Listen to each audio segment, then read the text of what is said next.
everybody and welcome to another video. So here's my review of Codex Space Wolves, which is due out on pre-order this weekend. Here we are, it's already leaked up online. I've got some really good photos here. So let's go through the Codex and see what the Sons of Rus are all about. Yeah, so we have the full Codex of Codex Space Wolf, or the supplement for the Codex. So it's going to be really, really good and super excited. I am really excited about the Space Wolf release. Like I said in our previous videos, the Space Wolves are probably my favourite chapter of all chapters of Space Marines. I have loved them for a long time.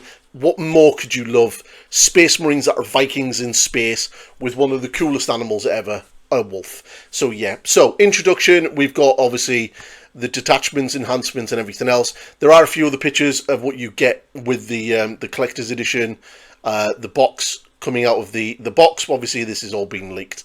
So we got the army rule. So Oath of Moment, the ability is described in full on the pages in the Space Marine Codex. Now, just as a caveat of that, that is the normal Oath of Moment that you get in the Space Marine Codex. That is not the one with the rerolls to hit and the +1 to wound, which is what the Ultramarines get, or those sort of chapters. That is in the FAQ, and that is only for those chapters that are not got a supplement book. So you just get the normal Oath of Moment. The Curse of the Wolfen rule, while this unit is within 6 inches of one or more friendly Space Wolf character models, excluding Wolfen models, or within 12 inches of one or more friendly Wolf Priest models.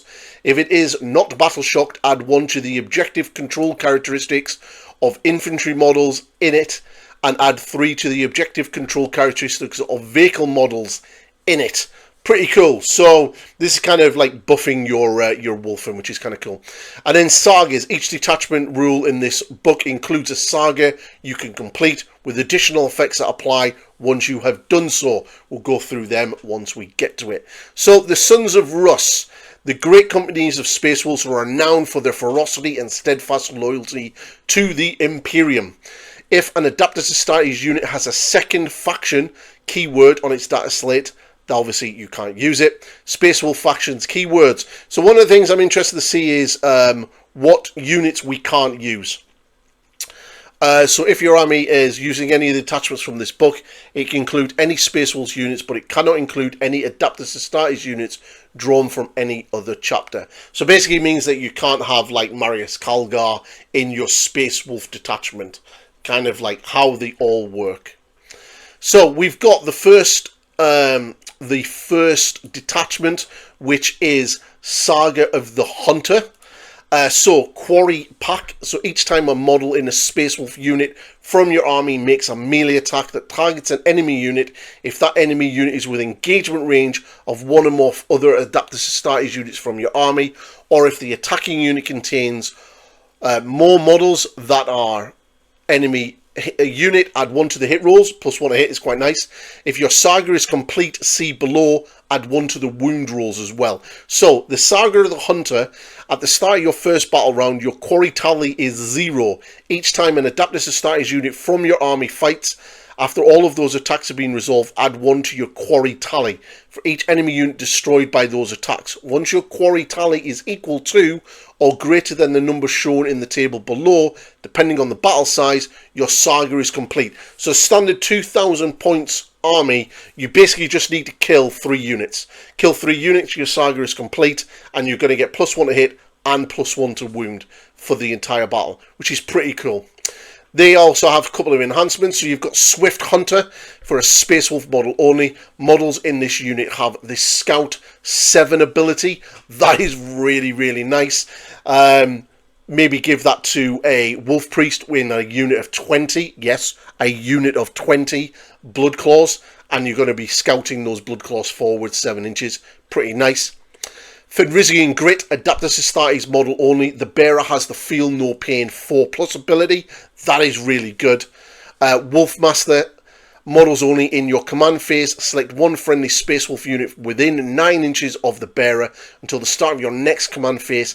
Teeth and Claws and Tyrak and Fenrir weapons equipped by models in that unit have the Lethal Hits ability.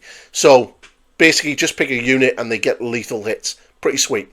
Federal Rage. Models only add 1 to the attack characteristics of melee weapons equipped by the bearer each time the bearer makes a charge move. Until the end of the turn, add an additional 1 to the attack's characteristics. So, +1 attacks normally, +2 attacks on the charge. That is pretty damn nice. That's quite a nice little detachment, that. I quite like that a lot.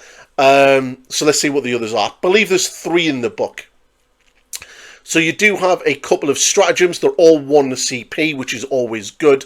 So you've got the first 3 on the left-hand side are going to be done in the fight phase. And then you've got a couple in the movement phase, which is kind of cool. So first, envelop and ensnare in the fight phase. 1 Space Wolf unit, excluding monsters and vehicles, from your army that has not been selected to fight this phase.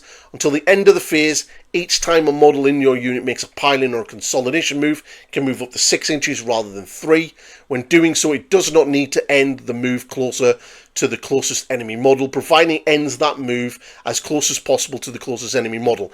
That's pretty cool. Like, look, 1 CP for a 6-inch pile-in. That's really good. That's going to be really good on that big unit of Blood Claws, because you're going to want to get as many of them in engagement range so they can start popping off those attacks. So yeah, that's pretty decent. Territorial advantage in the fight phase. Just after an enemy unit is destroyed by an Adaptus Astartes unit from your army, the Adaptus Astartes unit, select 1 objective marker you control that your unit is within range of. That objective or marker remains under your control until your opponent's...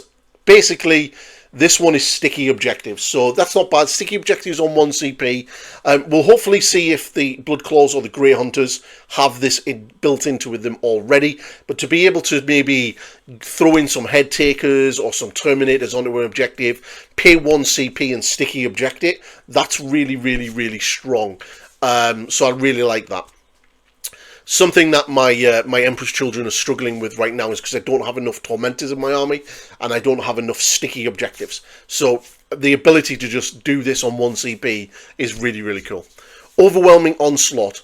Again, in the fight phase, just after an enemy unit has been selected to target, 2 Adaptus Astartes units from your army within engagement range of that enemy unit, or 1 Space Wolf Beast unit from your army with engagement range of that unit. Until the end of the phase, each time a model in that enemy unit makes an attack, subtract 1 from the hit rolls. That is so cool.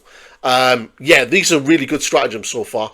Chosen Prey, your movement phase, just after a Space Wolf unit from your army has fallen back. That Space Wolf unit, until the end of the turn, your unit is eligible to shoot and declare a charge in a turn in which it fell back. That is really, really good. That is really good. You can fall back, you can shoot at a unit. So as an example, say you've got yourself caught in a combat with something like Fulgrim or one of the big Angrons or Motorians or something like that. You're able to fall back away, pummel it with a load of range, and then charge back in and absolutely wreck it. So yeah, pretty really good. It's only 1 CP as well, which is really good. Bounding Advance, your movement phase or your charge phase, which is really good.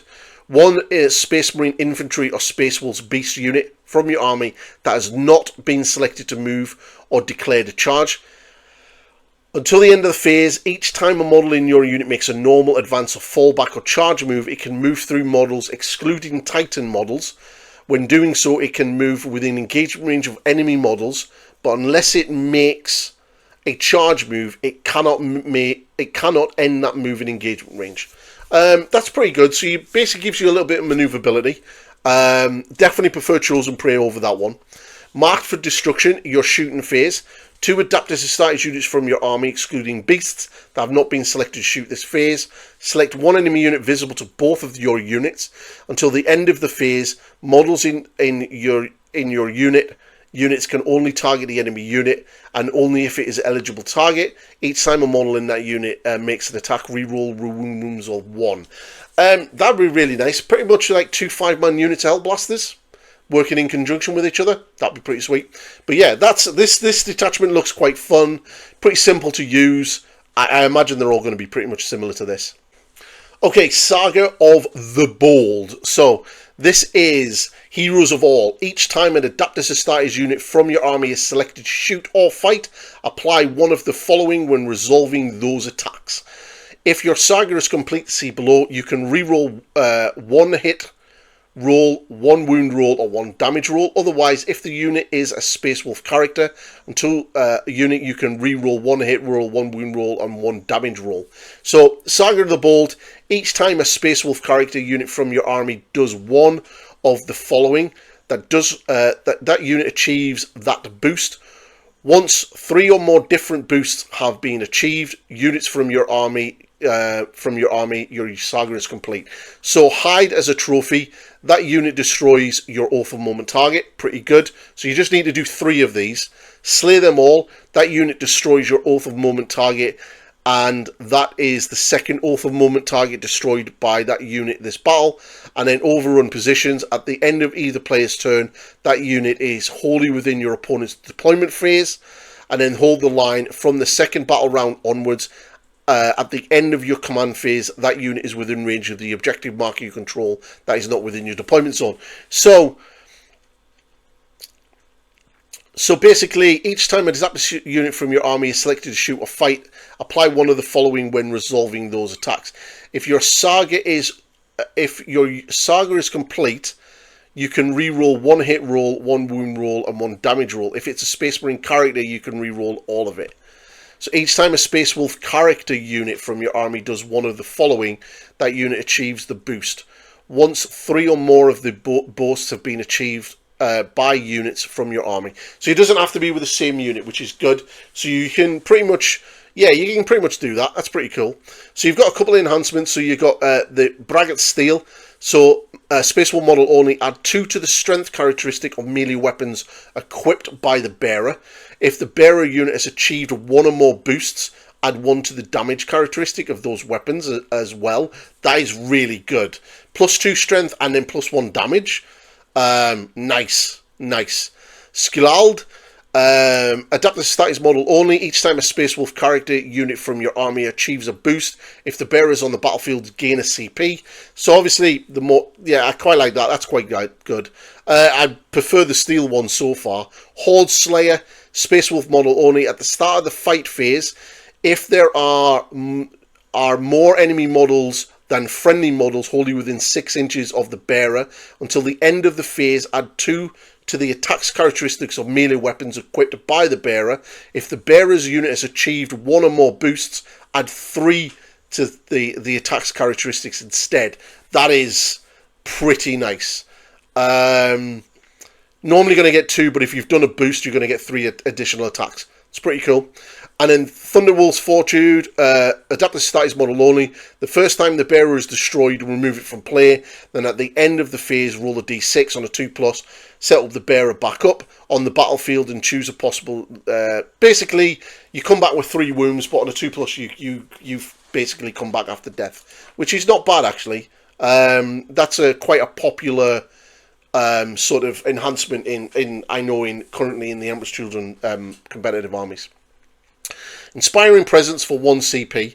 So in the fight phase, 1 adaptive status character unit from your army that has not been selected to fight until the end of the phase, melee weapons equipped by models in that unit have lethal hits. 1 CP for lethal hits is quite nice. Champion's Guidance, your shooting phase or your fight phase, 1 Space Wolf character unit from your army that has not been selected to shoot or fight this phase. Until the end of the phase, each time a model in your unit makes an attack, you can re-roll the hit roll. Okay, pretty cool. Birth of the Saga, your command phase, 1 Wolfguard Headtaker or 1 Wolfguard Terminator pack leader model from your army. Until the start of your next command phase, your model has the character keyword. Designer's note, while in effect your model's unit is therefore a character unit, meaning that it can interact with the heroes of all rule. So this is your detachment rule. In addition, the other rules that interact with a hero as a character as well. So it's pretty good. So you're going to be able to have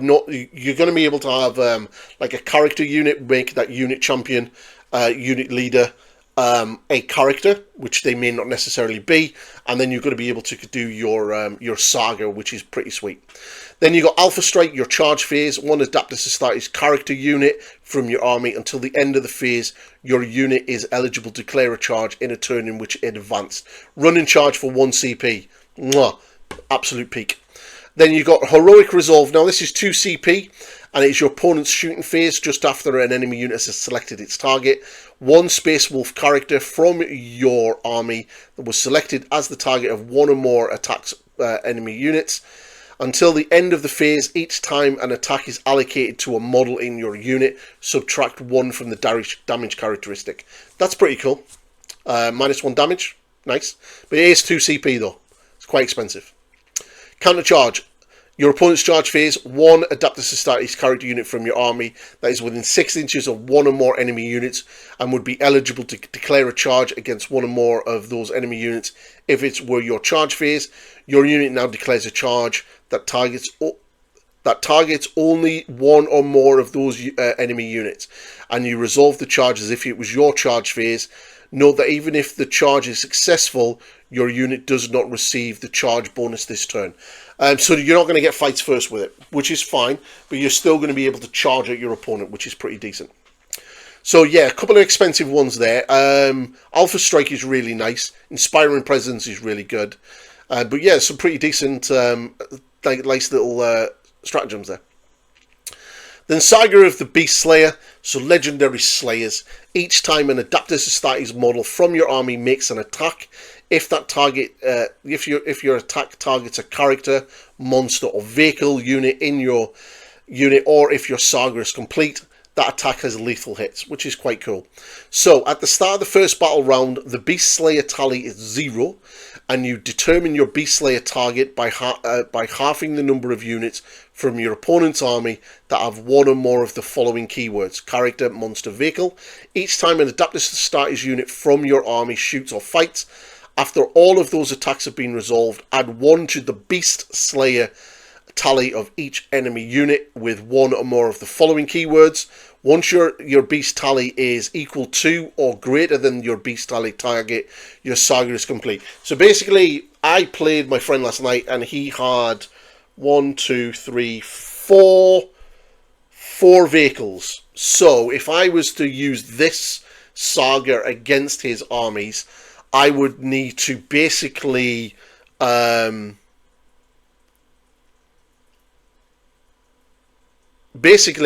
I would need to fight one of those units twice to achieve my saga, and then I'm going to get lethal hits on my units.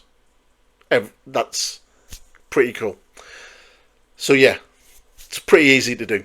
So Wolf Touched, model only, add 2 to the move characteristic of the bearer. In the declare battle formation step, the bearer can be attached to a Wolfen or Wolfen with Storm Shield unit. So you can actually put your characters in units of Wolfen. That is sweet.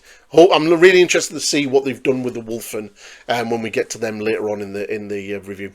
Hunter's Guide, models only. After both players have declared their armies, set up 3 Thunderwolf Cavalry, Wolfen or Bloodclaws unit from your army and redeploy them. When doing so, you can set up those units with strategic reserve if you wish, regardless of how many units are already in strategic reserve.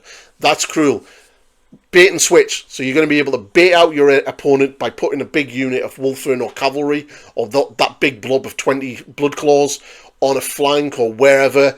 They're going to maybe bait down some units that they really want them, and then you're going to be able to put them in strategic reserve and then rapid ingress the next turn and come in and charge them. That's really sweet. Really, really cool. I like that. That's going to give quite a lot of options when playing.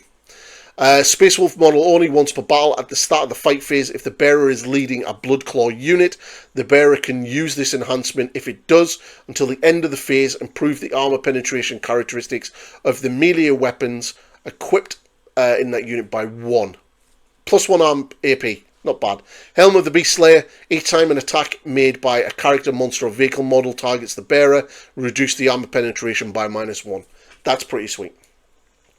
So we got lots of red ones. So we've got a Unbridled Ferocity. So in the fight phase for 1 CP, 1 Space Wolf unit from your army that has not been selected to fight this phase until the end of the phase. Each time a model in your unit makes an attack, add 1 to the wound roll. Nice. Shock Cavalry.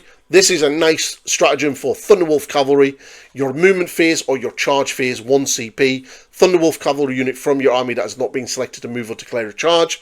Until the end of the phase, each time a model in your unit makes a normal advance or fallback or charge move, it can move through models excluding Titanic. Terrain features of 4 inches or less in height. When doing so, it can move within engagement range of enemy models, but unless it makes a charge move, it cannot end the move with engagement range. So you're going to be able to get a, move around and do shenanigans. That's pretty decent. So pinning fire, 1 adapts in your shooting phase. Adapt this Astartes unit from your army that has not been selected to shoot. Until the end of the phase, after your unit has selected as shot, select 1 enemy character, monster or vehicle hit by 1 more of those attacks. Until the start of your next shooting phase, that unit is pinned. While a unit is pinned, subtract 2 from its movement characteristics and subtract 2 from the charge rolls. That's really cool. It's basically going to do what a Basilisk does for 1 CP.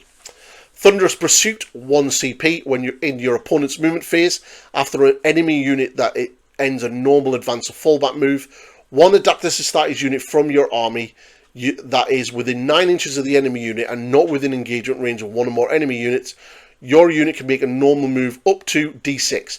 If the unit has the infantry or Thunderwolf cavalry keyword, it can make a normal move up to 6 inches instead. So you can start to close them down as well, or move away, or move on to an objective, or get into cover, or whatever you need to do. That's quite nice. So movement shenanigans in your opponent's movement phase are always really good. Impetuous, 1 CP, your opponent's shooting phase, just after an enemy unit has selected its target. 1 Wolfen infantry or Bloodclaw unit from your army that was selected as the target of 1 or more of these attacks. Until the end of the phase, after the enemy unit is shot, if 1 or more of your units was destroyed as a result of those attacks, your unit can make an impetuous move. To do so, roll a d6. Your unit can be moved a number of inches up to the result, but your unit must end that move closest possible to the closest enemy unit, excluding aircraft. When doing so, those models can be moved within engagement range of the enemy unit. This sounds like a Blood Surge. So it basically sounds like a Blood Surge. It sounds like a classic Blood Surge, or like the old Black Templar Righteous Zeal move. You get to move closer, and you can get into engagement range as well, which is really, really good. Coordinated Strike, your opponent's fight phase, 1 Space Wolf unit from your army that is wholly within 9 inches of 1 or more of the battlefield edges and not within engagement range of 1 or more enemy units. Remove your unit from the battlefield and place it in strategic reserve. Uppy Downy, absolutely sweet. For 1 CP, Uppy Downy. That's pretty cool. Okay, so on to the data slate. So we have Logan Grimnar. So he's got a movement of 6. Toughness 5, 2 up save, 4 up invulnerable, 8 wounds, 6 up leadership, control 1. He has a Storm Bolter with rapid fire 2. He has the Axamora Kai, which has a sweep and a strike attack. So his strike attack is 6 attacks, hitting on 2, strength 8 minus 2, 3 damage. And his Axamora Kai is 10 attacks, hitting on 2s, strength 6, AP 2, minus 1 damage. And then he has the Tyrak and Fenrir extra attacks from his Wolves. 6 attacks, hits on 2s, strength 5, minus 1, and 1 damage apiece. Wow. Not only is that an absolute glorious model, but that is a really nice profile. He can obviously be attached to Wolfguard Terminator unit. He's an epic hero, and he has the Deep Strike and Leader and Oath of Moment rules. And he's the King of Fenris. So once per battle, in your movement phase, you can select 1 friendly Space Wolf unit that is in strategic reserve. If you do, until the end of the phase, for the purpose of setting up that unit on the battlefield, treat the current battle round as being 1 higher than it actually is. You can drop in turn 1. Wow, okay. That's pretty cool. Each time your opponent targets the unit from your army with a stratagem, and if that unit is within 12 inches of the model, increase the cost of the usage of that stratagem by 1 CP. That's really cool. And embarking within transports, this model embarked with friendly adaptive static transport can transport Terminator models When doing so, it takes up the space of 4 models. So Logan Grimnar is 4 spaces. So if you want to put him in a Land Raider, he's going to take up 4 slots. That's pretty sweet. He's really nice. That is really, really cool. The ability to potentially... I'm going to have to query with some of the more rules-orientated players. That does Logan Grimnar going to need to be on the battlefield to use the King of the Fenris once per battle round effect? Because it's going to be obviously in your movements phase. You select one friendly Space Wolf unit that is in strategic reserve. So maybe you could probably put him on the battlefield and then have 10 Wolf Guard off the battle and then drop them on turn 1. Which is pretty sweet. Quite nice. So we got Najal Stormcaller, which in my other video that I thought he was actually in Terminator armor, so I do apologize about that. He is actually in power armor, not Terminator armor. He's kind of chunky, so I assumed he was. So he's movement 7, toughness 4, 3 up armor save, 4 up invulnerable, 4 wounds, leadership 6, 1 OC. He has a bolt pistol. He has lightning, living lightning, and living lightning focus witchfire and normal witchfire. So the normal witchfire is psychic sustained hits 2, 24-inch range, d6 attacks, hits on 3s, strength 7, -1 AP, 1 damage. Then the living lightning focused witchfire is hazardous, psychic, sustain hits 2, 2d6 attacks, hits on 3s, strength 7, -1, 1 damage. Cool. He has a melee. He has his melee weapon, Staff of the Stormcaller, psychic, sustain hits 2, which is pretty sweet. 4 attacks, hits on 3s, wounds on 7s, -1 AP, d3 damage.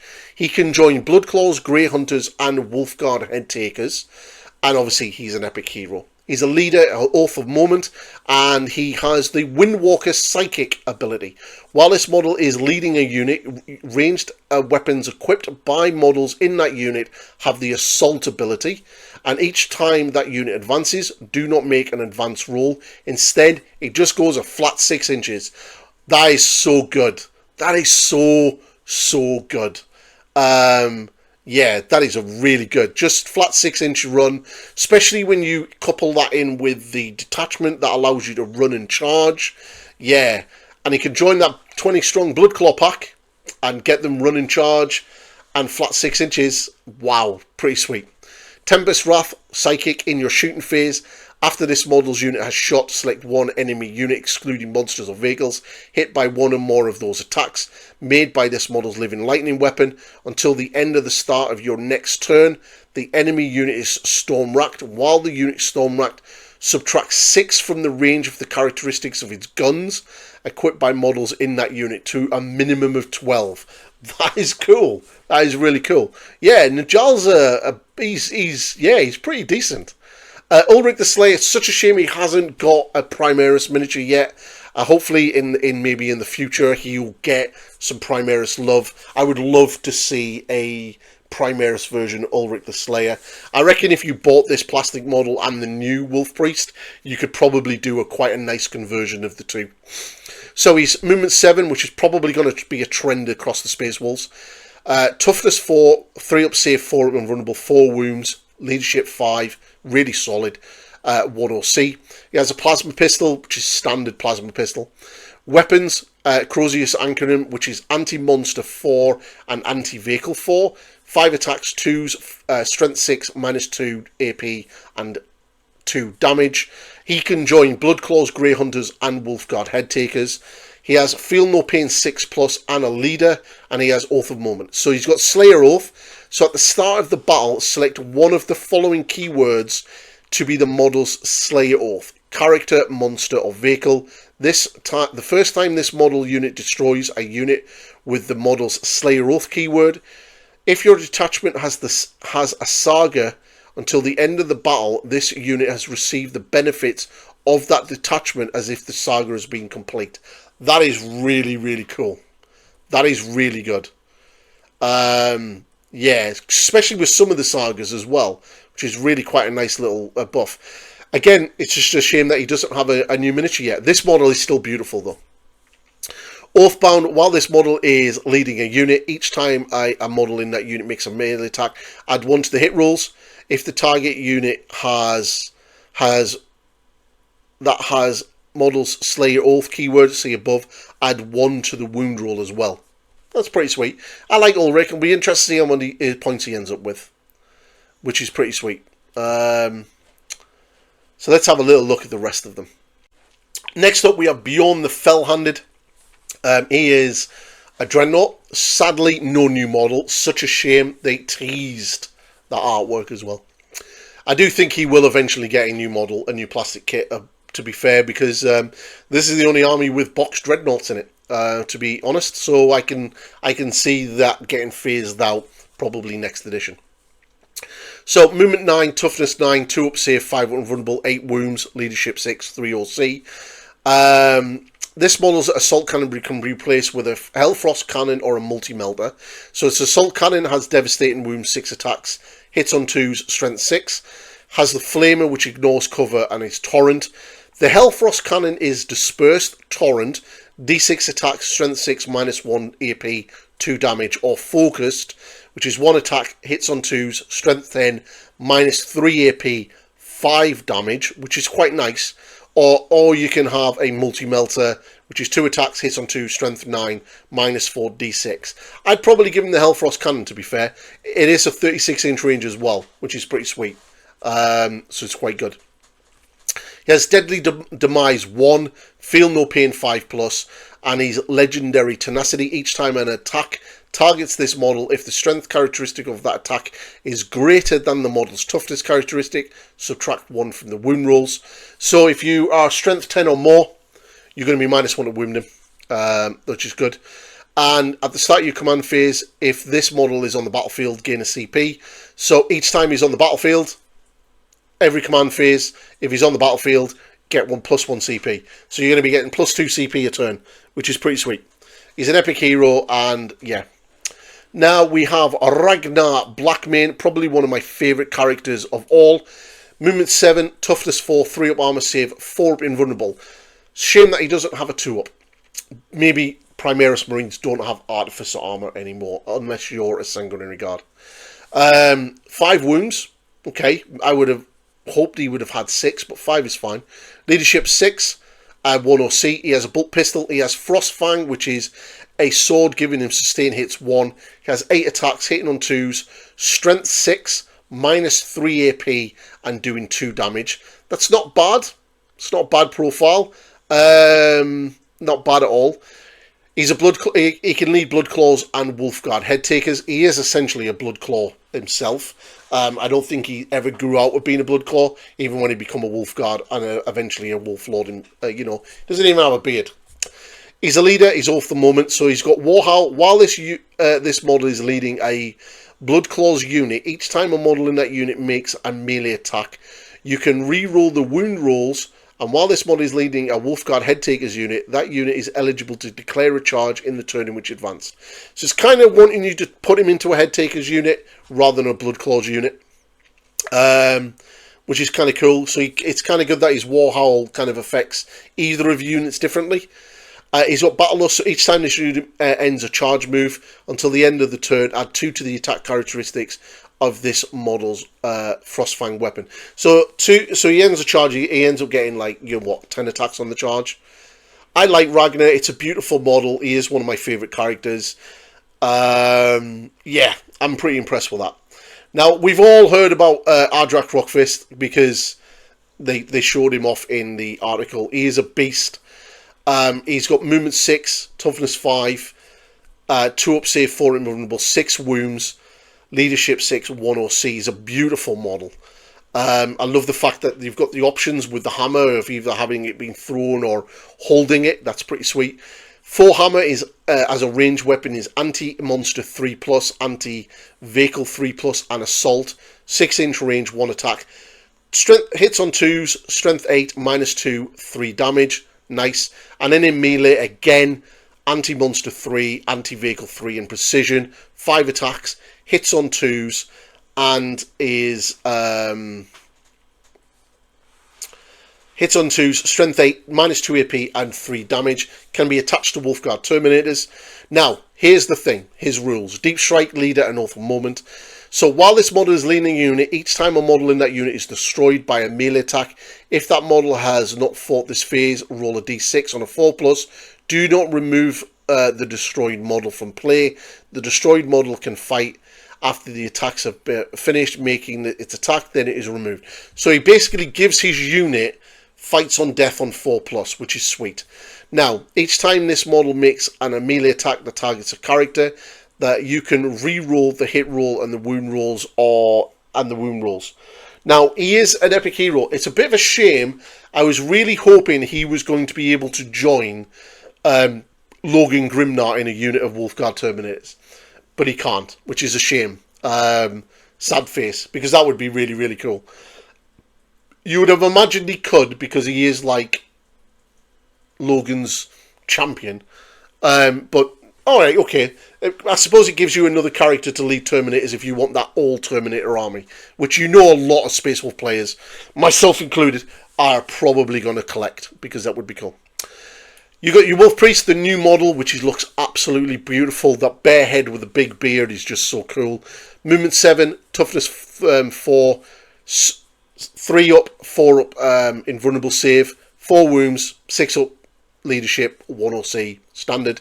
He has an Absolver pistol, which is the same as every other chaplain. Crozius Ancarum, which is the same as every other chaplain. Can join Bloodclaws, Grey Hunters, and Wolfguard Headtakers, which is nice. Leader, Oath of Moment. He has Healing Bombs, which this is such a great ability. While this model is leading a unit in your command phase, you can return 1 destroyed model, excluding characters, to that unit. Absolutely class. Just getting a Bloodclaw back into that unit of 20 Bloodclaws. Win-win. And then he also has Litany as Hate, so while he leads a unit, add 1 to the wound rolls. So good. Really impressed with that. Then we have the Iron Priest, which is the old school plastic Iron Priest. Not really much to say about his stat line. He has a Frost Pistol, he has a Tempest Hammer, and that's about it. He can join Bloodclaws, Grey Hunters, and Wolfguard Headtakers. He's a leader, he's an Oath of Moment. While this model is within 3 inches of 1 or more friendly adapted static units, this model has the Lone Operative ability. So you don't necessarily need it to run him around. So have him near a vehicle and he gets Lone Op. And I imagine he's going to be able to heal your vehicles. So in your command phase, you can select 1 friendly vehicle model within 3 inches of this model. And that model regains D3 lost wounds. And until the start of your next command phase, ranged weapons equipped by that model have the Rapid Fire 1 ability. Each model, oh my lord, you can give your Land Raiders Rapid Fire 1. Oh, you can give your Repulsor Executioners Rapid Fire 1 on all of its weapons. Lordy, lordy, lordy. That is so good. Each model can only be selected for this ability or Blessing of the Omishai once per turn. So you either heal it or give it Rapid Fire 1. Oh, wow. The amount of guns an Executioner has, that is just brilliant. Absolutely brilliant. Having a Rapid Fire laser destroyer cannon is just so cool. And then he's got Judgment of the Omishai. I can see this guy being taken, if he's pretty cheap, just to sit behind your tanks. And giving them, either healing them or rapid fire, giving them Rapid Fire 1. That is just so sweet. Each time this model makes an attack that targets an enemy unit within engagement range of 1 or more friendly vehicles, you can re-roll the wound rolls. That's cool. Re-roll wound rolls as well on that Executioner with all of the guns. It's just mental. Okay, so we're going to go to the Wolfguard Battle Leader, which is another new miniature. This is really sweet. No new miniature for the Wolf Lord though. Sad times. So movement 7, toughness 4, 3 up save, 4 up invulnerable, 5 wounds, leadership 6, 1 OC. It's a pretty standard stat line throughout this book. Now he has a couple of options. So this model's mastercrafted power weapon can be replaced with a Thunder Hammer, which gives him dev wounds. Okay.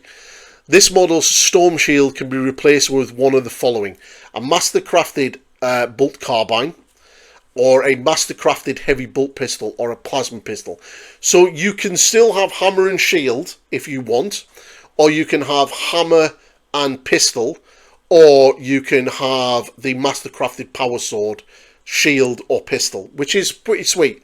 Now, the bolt carbine is obviously just a standard bolt carbine. 2 attacks, hits on 3s, strength 4, 2 damage, which is nice.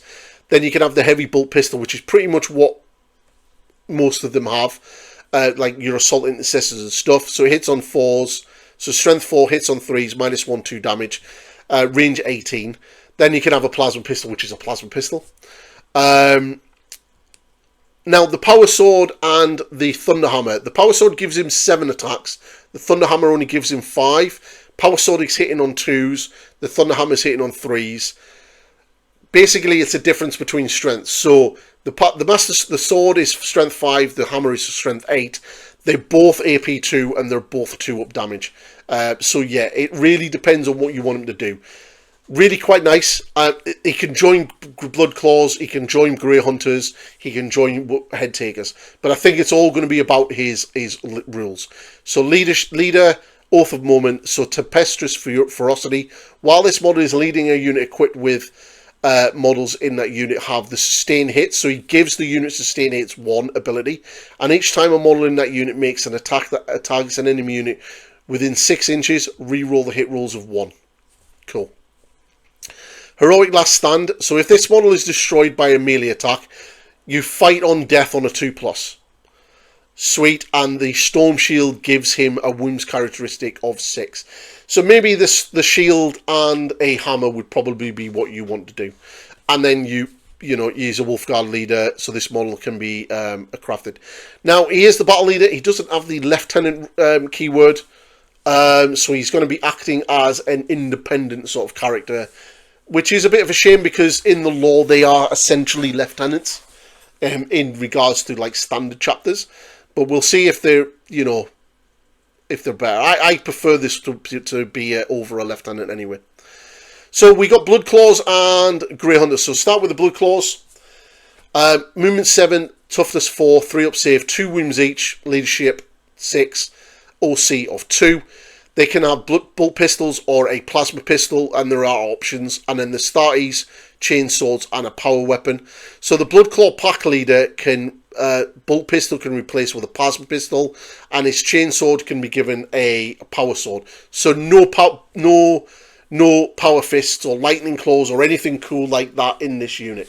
Sad. That would be kind of nice. Hopefully in the future there will be a Wolfguard pack leader that you'll be able to add to your units, like of old, and you'll be able to add those special weapons in there. But it's a bit of a shame that they're basically just assault intercessors, essentially. So they do have Berserk Charge, so this unit is eligible to charge in a turn in which it advances. So they've got baked in run and charge already, which is really nice. So scratch that advance and run and charge CP stratagem you don't need to do. And you can have 20 of the guys in a unit. Yeah, like Blood Claws are Blood Claws. Really, really cool. Beautiful new kit. Really can't wait to get my hands on them. Grey Hunters. Movement 7. Toughness 4. 3 up save. 2 wounds. OC 3, which is mental. Now they have a couple of options here. So your Grey Hunter pack leader, bolt carbine can replace with a plasma pistol, and the pack leader's chainsword can replace with one of the following: a power fist or a power weapon. Nice. Now, which is pretty good. So basically the bolt carbines, they've got the little bolt carbines. These are not, I would say, when it comes to intercessors and these, they're rapid fire 1, 24-inch range. They've got 2 shots apiece, but they don't have the -1 AP, which is what intercessors have. But you are a lot faster, and you do have a chain sword as well. So each model is equipped with a carbine, a bolt pistol, and a chain sword. So you are kind of almost like the old Grey Hunters of old, where they used to have the bolter and the chain sword, which is kind of sweet. So they have Cunning Hunter. So each time a model in this unit makes an attack, you can re-roll a wound roll of 1. If the target is within range of an objective marker, you can re-roll all the wound rolls instead. And they come in 10-man units. I quite like the Grey Hunters. Okay, they're not going to be pumping out as much AP in the shooting as you would with an Intercessor squad, but you kind of get the best of both worlds. You get an Intercessor shooter unit and a close combat unit at the same time, because you do have access to those Astartes chain blades. And you get a power fist or a power sword as well. So, yeah, you know, like 4 attacks, they're not going to be doing what like Intercessors do, and they don't have sticky objective, which is a bit of a shame. But yeah, I quite like them. I quite like Grey Hunters. I think they're pretty sweet. I think the points wise is going to be depending if you're going to go heavy Grey Hunters or Blood Claws. Is really depending on the points, I think. Next up, we got the Headtakers. The Headtakers are just absolute stunning models. So, you have options. All the models in this unit can have mastercrafted power weapons and a storm shield replaced with one mastercrafted power weapon. So you can have 2 power weapons or power weapon and shield. Now, the Headtakers themselves move 7. They have toughness 4, 3 up save, 3 wounds each, leadership 6, 1 OC, and then the wolves, the hunter wolves themselves, which are really, really cool because they get deployed and then go off and do their own thing, have movement 10, toughness 4, 6 up save, 1 wound, and leadership 8. They're basically Fenrisian wolves. So your mastercrafted power weapon is 4 attacks, hits on 3s, strength 5, minus 2 AP, 2 damage, or you can have a pair of them and have 6 attacks, hits on 3s, 5 strength, minus 2, 2 damage, which is cool. And then the doggies are teeth and claw, 3 attacks, hits on 4, strength 4, no AP, 1 damage. So they've got awful moments. So let loose the wolves at the start of the declared battle formation. Split this unit's 2 units into 2 units. One containing the Headtakers, one containing the hunting wolves, with the starting strength accordingly. So you can basically you can deploy them separately, which is really kind of cool. I quite like that. So the Headhunters at the start of the battle, select 1 unit from your opponent's army to be the unit's quarry. Weapons equipped by Headtakers models in this unit have the devastating wounds and precision abilities while targeting its quarry. That is so good. And each time this unit's quarry is destroyed, you select another unit. So you can, yeah, that is really cool. I really like that. It's so Space Wolfy. I really love it when they actually make thematic, narrative-driven rules that really drive home what that unit and what the army is about. And that is so Space Wolfy. You can't get any Space Wolfy than that. Hunting Hounds. While this unit is within 6 inches of 1 or more friendly Space Wolf character models, including the Wolfen, this unit is not battle shocked. Hunting wolves models in it has the objective control characteristic of 1. So the storm shields give you a 4-up invulnerable. As much as the paired weapons look cool, the fact that you can give this unit a 4-up invulnerable save is pretty much what you're going to do. You're only really losing 2 attacks.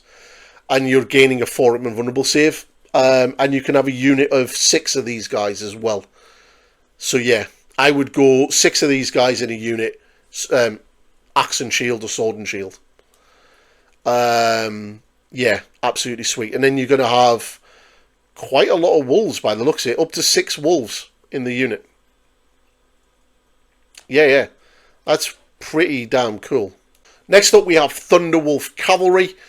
So they movement 12, toughness 6, 3-up save, 4 wounds each, leadership 6, 2 OC. They're Thunderwolves. They've got basically the options. Any of the model can replace their bolt pistol for a bolt gun and a storm shield. And for every 3 models in a unit, 1 model can replace their pistol with a plasma pistol. They have Thunderous Charge. So each time a model in this unit makes a melee attack with its Wolfguard weapon, if it made a charge move this turn, add 1 to the damage characteristics. Cool. So they basically are Wolfguard on wolves. I quite like that. And they can have Storm Shields, gives them a 4-up invulnerable save.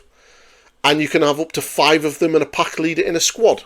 Yeah, they're Thunderwolves. So that it's the only downside is they look so small and derpy now. And it's going to be the big question now for until the next edition comes out and the next codex. Are the Thunderwolves going to stay? Are they going to get updated with new miniatures? Because if they get updated to the Primaris scale, they are going to be fucking huge. So yeah, it'd be interesting to see what happens with them in the future. But it's good to see that they are still in the book, because I know a lot of people were worried that they were going to be taken out. So we got the new Terminators, which everybody is absolutely raving about. I absolutely love these new Terminators. So you've got a couple of weapon options. So any model, any number of models can have their Storm Bolter replaced with a Storm Shield. And then for every 5 models in a unit, one Wolfguard Terminator can replace the Storm Bolter and Mastercrafted Power Weapon with an Assault Cannon and a Power Fist. And then Wolfguard Leader, Pack Leader can Storm Bolter and Mastercrafted Power Weapon can be replaced with one of the following: a Relic Great Axe or a pair of Lightning Claws. So the Assault Cannon is Devastating Wounds. It's basically the same the Assault Cannon which we've seen on all of the Terminators now. The Relic Great Axe has Dev Wounds, 3 attacks, hits on 3, strength 7, minus 2 AP, 3 damage. That is so good. The Twin Lightning Claws is twin linked, 6 attacks, 3s, strength 5, minus 2 AP, only 1 damage. Do you know what's really good? They're now known as Lightning Claws again, rather than Wolf Claws. Yes, rolling back the wolfiness of the Space Wolves. I'm for it. I'm all here for it. That's really quick, sweet. I don't know.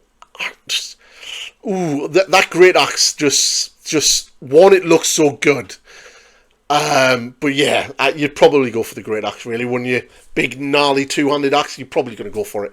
So they've got Deep Strike, Oath of Moment, and then Rugged Resilience. So each time an attack targets this unit, if the strength characteristic of that attack is greater than the toughness, you're minus 1 to wound.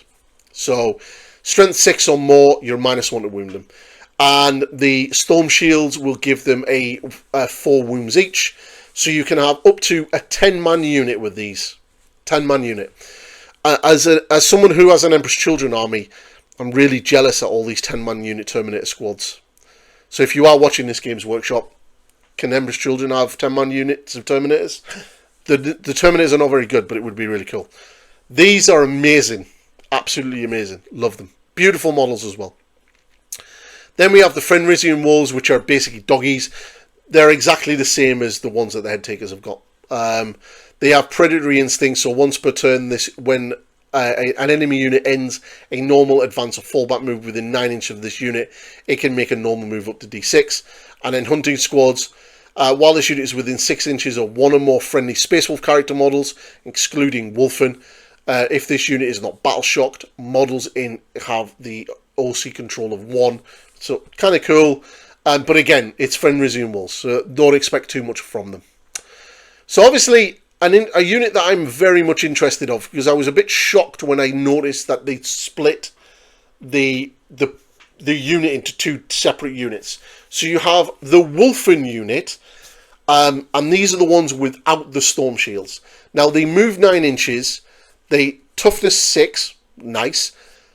They have a 4-up save, okay. 2 wounds each, leadership 7, no OC. They have the grenade launchers on their shoulders, which is 12-inch range, D3 attacks, strength hits on 4s, strength 4, no AP, 1 damage. They have the Wolfen weapons, which give them sustain hits 1, 3 attacks, strength 5, minus 2 AP, 2 damage. And then in any number of the models can have their death totem replaced with a grenade launcher. So they have Curse of the Wolfen, so they're the ones with the Curse of the Wolfen rule, Oath of Moment. They have Savage Frenzy, so each time an enemy unit, excluding monsters or vehicles, with engagement range of this unit falls back, all models in that enemy unit must take a desperate escape test. When doing so, if the enemy unit is battle shocked, subtract 1 from those tests. Nice. Then the Death Totem, each time the bearer makes a melee attack, reroll hit rolls of 1. So basically, you're not going to give them the grenade launchers because they're shit. So you're just going to give them reroll hit rolls of 1. Pardon me. And you can have 10 units in a 10 models in a unit. Okay, so they're okay. Rerolls, hit rolls of 1 is kind of nice. Wolfen with Storm Shield, so these guys get a 4 invulnerable save. Again, you get the options of having the launchers or the totems. You're going to give them the totems. And they have Hammer Blow, so in the fight phase, after this unit has fought, select one enemy monster or vehicle unit hit by one or more of these attacks. Until the end of the next turn, that enemy unit is suppressed. While a unit is suppressed, each time a model in that unit makes an attack, subtract 1 from the hit rolls. Yeah, cool. Alright, they're okay. Movement 9, they're pretty fast. They have Thunder Hammers. So they've got Anti-Monster 3, Anti-Vehicle 3. Cool. Yeah, I think if you were going to go down the sort of detachment to allow you to put characters in Wolfen, you'd probably take 10 Wolfen and put a character in them. Maybe a battle leader or something like that to get them the sustain hits 1. But yeah, they're all right. I think they're better than they were. Will they see much play regarding everything else in the book? Probably not. But I think if you like the models and you like the idea of running Wolfen, then cool. I will probably end up getting like at least 1 unit of 10 with Storm Shields because I think that's the better unit. But yeah, they're pretty cool. It's quite nice. Murder Fang obviously is still a thing. They have movement 9, toughness 9, 2 up save, 8 wounds, leadership 6. He has a heavy flamer and a storm bolter. He has his murder claws with sustain hits 1, twin linked. 8 attacks, hits on 3, strength 14. Yikes. Minus 2 AP, 3 damage apiece. Holy shit balls, he's a monster. Which he should be because he always was. Deadly Demise 1, Feel No Pain 6+, Curse of the Wolfen and Oath of Moment. He has a Murder Maker aura, so in the fight phase, each time an attack targets a friendly Wolfen unit within 6 inches of this model, if a model in that unit is destroyed as a result of the attacks on a 4+, do not remove. So basically, any Wolfen that are within 6 inches, they fight on death on a 4+. And he can run and charge this turn. That turn, which is kind of cool. Now, I can't remember if there ever was just the standard Wolfen Dreadnought. So if anyone can remember if that was a thing, please let me know. But there's no picture of a model here. There's just artwork. So is this kind of a sort of hint at potentially what they might get in the future? Maybe. So it is just a generic unnamed version of Murderfang. So he has a Fenrisian Great Axe and a Fenrisian Great Axe. He can also have the claws. He gets, so basically it's the one with the big hammer and the shield. Cool. The shield gives him a 4 invulnerable. So each time an enemy unit is selected to shoot after that unit is shot, if this model has lost 1 or more wounds as a result of those attacks, this model can make a bestial rage move. To do so, roll a d6. Add 2 to the result if this model can be moved a number of those inches of the result, but must finish it to move close as possible to the enemy unit, excluding aircraft. When doing so, this model can move into engagement range. Nice. So he basically has a built-in blood surge. If this model is equipped with 2 or more melee weapons, those melee weapons have to go twin linked. So if you give him the claws, so you can basically have an unnamed version of Murderfang, or you can have the old style Space Wolf Dreadnought, which had the massive big axe and the shield. So he's now just a Wolfen Dreadnought. Okay, let's see what they did there. And that's it for the data slate. So then we go into the Crusade Rules. So we got all the Crusade Rules, which is kind of cool. So obviously we've got that. Glory Seekers, Crusade, all of the Crusade Rules, Lone Wolves. The Lone Wolves are for Crusade, which is kind of sweet. Let me just read it. The document doesn't load up. So more battle traits for the thing, and then agendas, Crusade relics, Crusade badges, and then points. So we'll look at the points. So the points now, let's have a look at the points. So right, These are probably going to change. All right, they're probably going to change. Guaranteed. So Ragnar Rockfist is 95 points, beyond the FellHand at 180. Blood Claws for a 20 strong unit at 270 points. They either come in 10s or 20s. Fenrisian Wolves 40-80. Grey Hunters are 190 points. I can see that coming down. Iron Priest 60 points. Logan Grimnar. What? Logan Grimnar's 110 points. Mental. Murder Fang at 170 points. Najal 85 points. Ragnar Blackman is 90. Thunderwolf Cavalry are 100 points or 200 points. Ulrich the Slayer is 70 points. Venerable Dreadnought is 140. Wolfguard Battle Leader is 65. Headtakers are... So, this is cool. So, you get 3 Wolves, 3 Headtakers, no Wolves, 90 points. But if you bring the Wolves, they're 110. So, if you bring the 6 Headtakers and the 6 Wolves, they're 220. Nice. Wolfguard Terminators are 180 points. Or 360 points if you bring a 10-man unit. Wolf Priest is 70 points. If you're going to take a lot of tanks, you are 100% bringing that Wolf Priest. Wolfen, 80 points or 160. Wolfen Dreadnought, 145 points. And the Wolfen with these shields, either 90 points or 180. And then the enhancements at the bottom, you basically have those enhancement points. So, yeah, pretty much it. Pretty cool, actually. I'm really liking it. One of the things that I'm a little bit disappointed is by the looks of this, is everything that's in the Space Wolf Codex you have access to as a Space Wolf player, even though some of those units should cancel them out. So, your Terminators should just be Wolfguard. You shouldn't have access to apothecaries because you have wolf priests. You shouldn't have lieutenants because you have battle leaders. You shouldn't have intercessors or assault intercessors because you have blood claws and everything else. So I really wish they would just put those restrictions in like they used to, but they haven't. So basically, if you're a Space Wolf player, you have all of your Space Wolf units and everything in the Space Marine Codex as well. Crazy times. But yeah, I'm pretty impressed. Quite like it. I can't believe Logan Grimnar is only 110 points. But I will say this about those points.